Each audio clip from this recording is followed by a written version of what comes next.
Good afternoon. It's 4/19, January 26, 2025.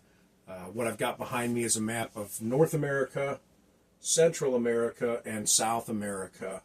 That's a disputed little area right there. President Trump took off. Hey, settle down. The dog's playing with his toy. I got my dog back for a while. Got to babysit him. President Trump has decided he wants to call this the Gulf of America. Yeah, I see good reason for it. I know why he wants to do it, because we're not allowed to drill for oil in the Gulf of Mexico. So he's the president, executive order. He says we're going to rename that Gulf of America. Seems to have upset Mexico. The president of Mexico says, no. You know, we got people measuring from here to here, and then from here to here, and seeing who has more mileage on the Gulf. And I'm telling you, that doesn't make any sense either. It doesn't matter who's got the most coastline on the Gulf. What matters is, what's it being called and why? We've got continents, all right? The continents. North America, South America, Antarctica, Europe, Asia, Australia, and Africa. So we're dealing with North America and South America. This little part of Central America is actually a portion of North America. So we cannot call it the Gulf of South America. It's clearly not the Gulf of South America. And we could call it the Gulf of North America, but since we know it has nothing to do with South America, we can just call it the Gulf of America. Well, why is that a problem? Why is everybody squawking? The Gulf is named for the continent. See, the United States became the USA, the United States of America, in 1776. Mexico in 1824 became the United Mexican States, or the United States of Mexico, in 1824. So, you know, we got here first. Should we call it after ourselves? Should we call it the Gulf of the USA? You know, it's interesting. Trump did not call it the Gulf of the United States of America.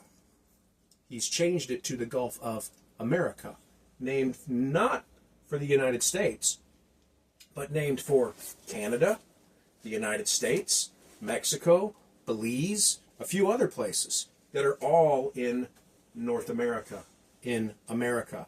The Gulf of America is the only good name to call this body of water. Definitely not the Gulf of Mexico, because Mexico shares this Gulf with the United States. But see, this suits Mexico, the nation. The Gulf of the United States would suit the United States. Why don't they call it the Gulf of Belize, or the Gulf of Cuba? Because it's not about the countries that are there.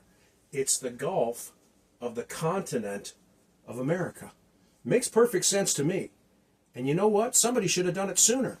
Because who is Mexico to claim this as their Gulf? They weren't even called Mexico until 1824. Before that, they were New Spain. That doesn't make sense. America came into being in 1492. South America, 1498. America and America. Those terms were being used for both the North and South continents. Sounds like it should be the Gulf of America. I don't know what everybody's getting upset about. Maybe they just don't like Trump. I think President Trump's going to do a fabulous job. I think he's going to see that truth comes out. Truth is more important than anything else, in my opinion. I don't know where he stands on certain things. I'd like to know, but the bottom line is I do believe I know where he will stand on things at a certain point in time. God runs the universe. God changes leaders. God changes men's hearts who are leaders. Right now, the United States is looking towards a more godly way of living that pleases the God of the Bible, that pleases HAYAH. Will they go all the way to finding HAYAH? I don't know. Will President Trump? I don't know. He's got a mountain. He's got to move a mountain into the sea, but even with a mustard seed of faith, he can move that mountain. I hope he does. I don't see the United States avoiding the crisis that's coming. What I do see is the crisis coming and President Trump rising us up above it. Those who make it through the crisis that's coming to America will rise above it through faith in HAYAH. And I believe that's going to come by the power given to President Trump to rule this nation until Christ comes back. He's not Christ, he's not the Antichrist. It's a whole nother story. But he is a man being used of God. And the Gulf of America makes perfect sense to me. God bless and take care.